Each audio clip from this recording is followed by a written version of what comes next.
Olá, galera! Bom dia, boa tarde, boa noite, estudantes da música. Eu sou o Antônio Júnior, estou juntamente com minha colega de curso, Amanda Évila. Nós somos alunos do curso da Licenciatura em Música do IFCE, Campus Limoeiro do Norte.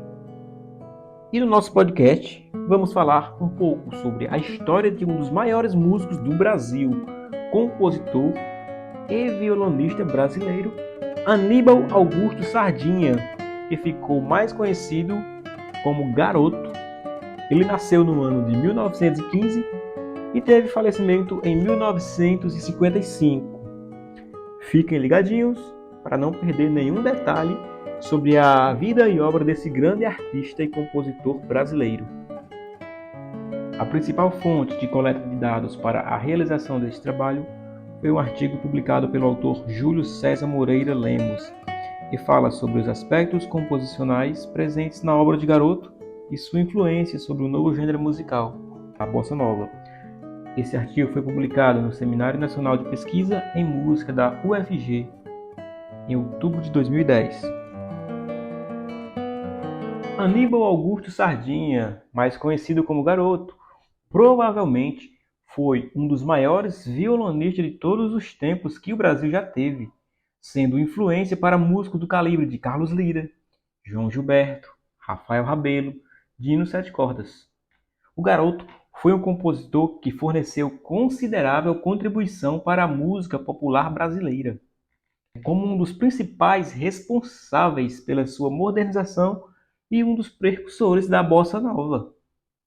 Ainda há aspectos sociais e culturais presentes no contexto em que Garoto viveu que não favoreceram o devido reconhecimento de sua importância como sendo o principal precursor da modernidade da música popular brasileira e responsável por criar uma linha composicional que posteriormente foi batizado como a Bossa Nova. Será que ele foi mesmo um dos criadores da Bossa Nova?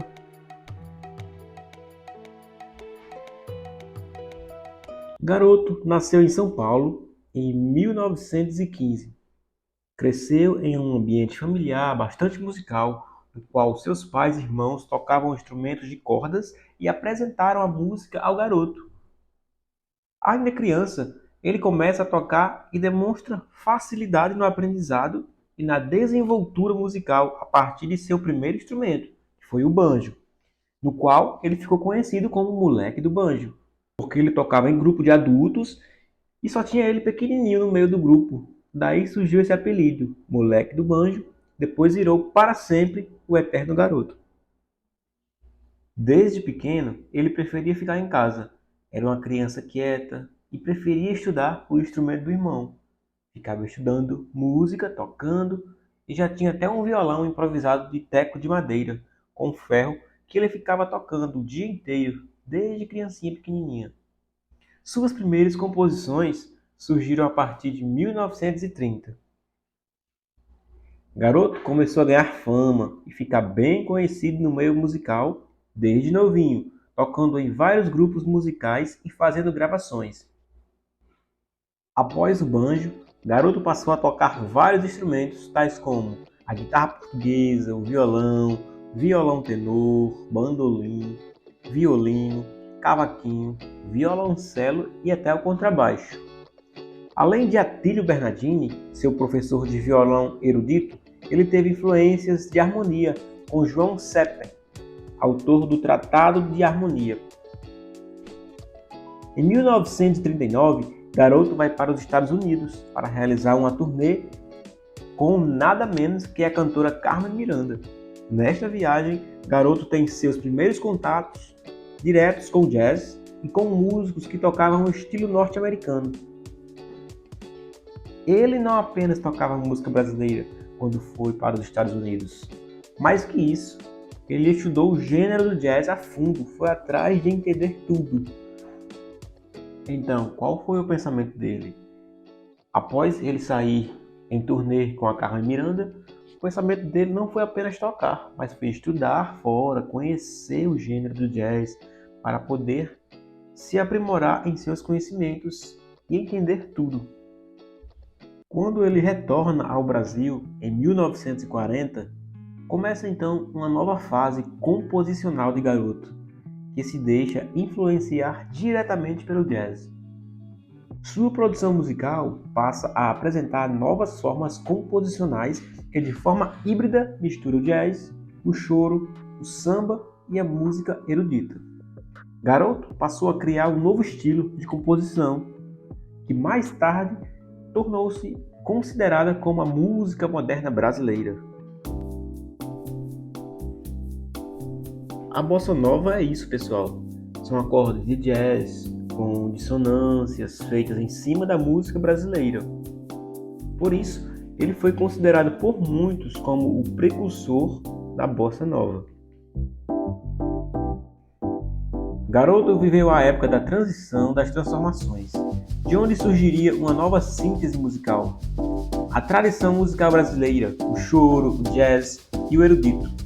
Ernesto Nazareth, Zequinha Abreu, Benny Gordon, Charlie Parker. A nova síntese que se delineia mantém traços dessas formas musicais.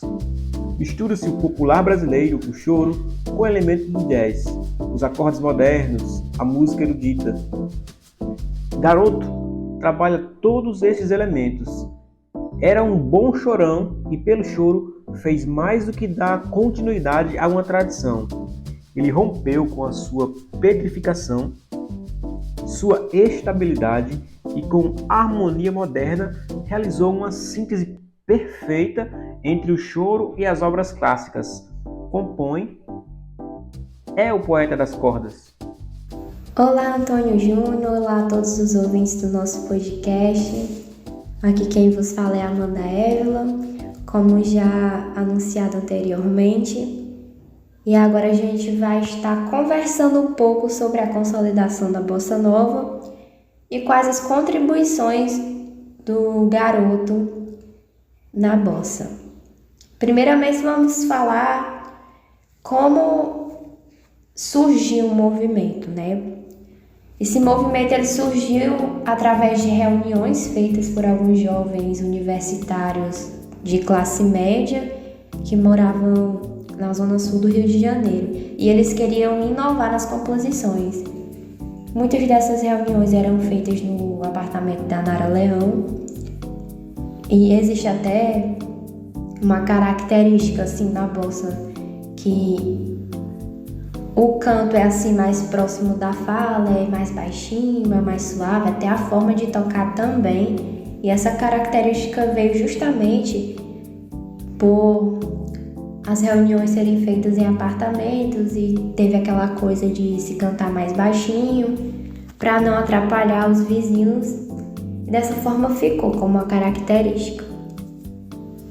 Segundo vários relatos em revistas, jornais e a mídia, dentre outros meios de comunicação, a bossa nova ela teve seu início mesmo, seu pontapé inicial, com a música Chega de Saudade, que foi composta por Tom Jobim, Vinícius de Moraes e interpretada pela voz de Elisete Cardoso, acompanhada ao violão de João Gilberto. Porém, a realidade é que essa gravação representa a consequência, a conclusão de um processo que inicia alguns anos antes desta data. Agora falando um pouco a respeito sobre a batida da bossa nova, a batida da bossa nova é uma simplificação, digamos assim, do ritmo do samba, o que evidencia a ideia de aproximação característica com o jazz, que passou por um processo de simplificação rítmica do estilo de jazz chamado bebop.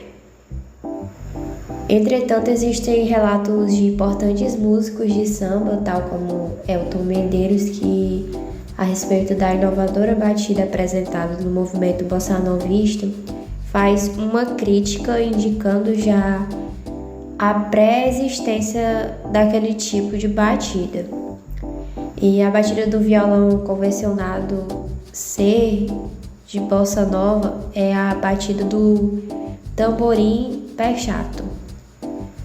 Muitos falam que o João Gilberto foi o criador da batida da bossa nova. Já outros dizem que antes mesmo do João Gilberto tocar daquele jeito, o Garoto e o Valzinho também tocavam. Falando novamente sobre a música que consolidou a bossa nova, né? A canção Chega de Saudade, existiram vários fatores para que essa canção pudesse ser considerada por grande parte da mídia, dos jornais e dos registros historiográficos como um marco inicial da bossa nova, em 1958, né? E como também o movimento inaugural da modernidade e sofisticação da música popular urbana brasileira. E o Rio de Janeiro, ele passa a ser a cidade que representa simbologicamente o Brasil para o mundo a partir das letras da bossa nova. A gente percebe que é muito presente nas letras falando sobre o Rio de Janeiro, né? E a bossa nova, ela teve o apoio do governo. Além desse apoio do governo, ainda teve também outro fator importante para a sua supremacia e a sua predominação nos meios de divulgação, como o rádio, a televisão, e este fator refere-se à classe social dos compositores da bossa nova, em que a maioria, como eu já falei anteriormente, pertencia à classe média e detinham condições de financiamentos próprios de difusão de suas músicas sobre a massa de ouvintes e poderiam então impor a música como um produto da indústria cultural e não como um elemento representativo da cultura popular de forma genuína. Tá, mas onde está o Garoto no meio dessa história da bossa nova? Quais foram as suas influências, as suas contribuições? É isso que a gente vai conversar agora. Existe um relato que Carlos Lyra fez a respeito do Garoto, que ele diz assim: este grande músico transitava em todas as áreas da música, com incrível virtuosismo.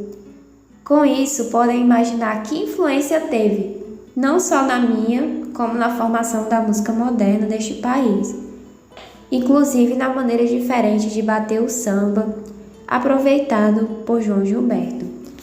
Então, através desse relato, dessa descrição a respeito do Garoto, a gente pode perceber que ele teve uma influência, uma importância, mas infelizmente ele foi apagado da história da bossa nova.